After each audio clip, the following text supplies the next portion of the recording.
average age of your band? Like now, the average probably like 20. Yeah, I just turned 20 a few days ago. So. Youngest is 18. Oldest, our new drummer Nick is 27, but Adam and I are both 21 right now. So this was still in high school, right after graduation. Yeah. Your career as a musician.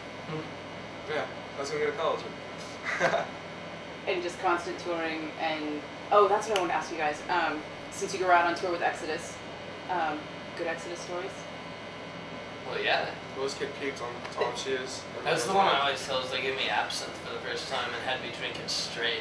Yeah, to be fair, it tastes like Listerine.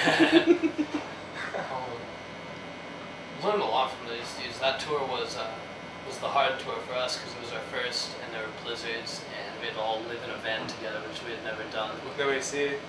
No heating was the problem, because it was like -30 out in some of the... If you wanted like some cold juice when you wake up, you just take your warm bottle, put it under the bunk, and you wake up it's like frozen solid, there's ice cubes in it. Like. So you guys have done everything that most bands do in like 5 or 10 years in like 2 years. We've only really been like active on like a touring level since January. And it's like, what, September now? So. Yeah, almost a year. It's September now. Yeah. So I do feel like we've managed to like accomplish a lot in a short time. It's because we've been pounding the campaign trail non-stop, you know? Yeah, I hope you notice that we've tightened up a lot. Yeah. Like we're trying to be like less green. Like when we play a show, we want it to be a good show. We try to perform as like batshit as we can. Our first tour, the Exodus tour, we literally like stepped out of the garage we jammed in and went on the road with like a set of professional metal bands.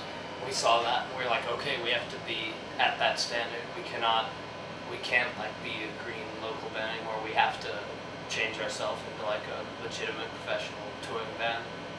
How was it going out with Exodus and kind of seeing like basically the origin of thrash that's been going on this whole time, and then again, I mean, I know you guys are getting tired of hearing it, but kind of you guys carrying the banner for the new bands that are coming out in the scene. Well, Exodus really like told us, like really gave us that feeling. It's like you guys, they told us, and Suffocation told us this too, that like we remind them a lot of themselves starting out. So it's really encouraging for me to hear. Without the bad tennis shoes. Yeah. Oh, sorry. Yeah, I got Alright, you do, you really do. I've just been really impressed, and like I said, there's been a lot of people that wanted, that your name just keeps coming up over and over, and like, you have to see these guys are really good. And I mean, I saw you guys open for Exodus, and I thought everybody was right, and you guys really do have like a good classic, as much as it's new. I mean, there's a lot of classic elements. Well, that's just been completely lost in time. Old school metal, like the old school feeling, the vibes, the way the music is like set up. There's nothing wrong with it, and like, you know. It's not really like any like older, more heard than all the modern strains that we've been hearing for a long time. It's just like the feel of classic metal's kind of been lost in a lot of ways, and especially like when I was getting into metal, that's what appealed to me. Is like metal. Yeah, the reason we're playing thrash is because we really, after like listening to all kinds of music and being musicians, we wouldn't play anything else. This is what we like. Is that how you guys picked your producer? No, that was the first name to come up, and we looked at his credentials, and he was like right nearby. It all just fell into place really easy. Yeah, that was really just. You guys are just like dominoes falling everywhere you go. Does it seem like that? Like everything's well, just we're working hard. Like, we work hard. That's what makes them all fall, though. Makes them all actually. I mean, you implied it was luck. Oh, there's some luck. We've been lucky. Yeah, definitely. We're trying to make good on our promises and our opportunities. So. You guys just made a new video. Oh yeah. So is that out yet? No, it's gonna be out in a week or two. Okay. It's going through MTV screening. Oh yeah. Is it? They had to take out Ben. Okay, everyone. Ben breathes fire in this video, but MTV made them take it out so that kids are not encouraged to breathe fire. Just so you know, we encourage you and all your children to breathe fire, any chance you get. So any chance that you'll just release the video online? Yeah, it's going to be online. The regular version will be on like YouTube. MTV is going to have their slightly censored version. Do you want me to tell you about it? It's pretty cool. Yeah, that's what I'm asking. we chose out the Crack of Doom, and I wanted to film it in a castle. We were talking to our director about doing it in Europe when he was in Europe, but that didn't go through, and there's no castles in LA. So we just went to some we went to some crappy building again. And we didn't want to do another. We didn't want to do a warehouse video, but we got another warehouse. But it looks pretty like cool. We didn't want a warehouse the first time either, but look, that's what we got. A warehouse full of smoke. This time we got a warehouse full of fire. Lo and behold, an LA metal band cannot avoid a warehouse. Yeah, it's just impossible. We got our friends, and he's like, Lord of the Rings robes, and we got them to carry these like torches. So we try to give it some like kind of like sick apocalyptic feel, you know. And it should be fun. Excellent.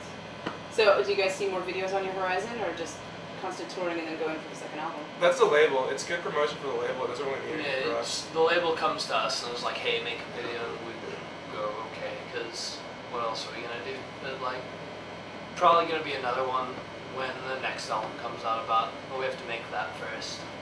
Do you guys just have to ride on the road, or are you going to get a break? Yeah, we've been riding on the road. Yeah.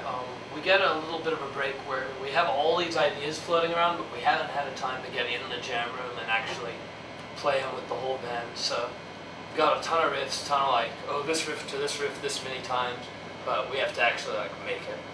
There's no time to work it out at sound check. No, we don't get a sound check most nights. Really? No. Usually the first and last band does. Yeah. But you guys just roll with punches. Yeah. It's not that bad. We got no bitching allowed. actually the guitar tech for Principal is doing us a huge favor. He's just doing our sound guy. And if you have a sound guy every night, they know what the band sounds like, and he's doing a great job for us. Right. So we don't really have to worry about sound checks as much either because we have. You know he knows. He's doing a huge favor. It's great. Excellent. Well, cool. I think that's probably good enough and took up enough of your time, and people are knocking and stuff. So, cheers. Cheers.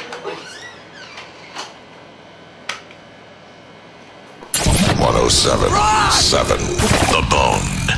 Streaming online at 1077thebone.com.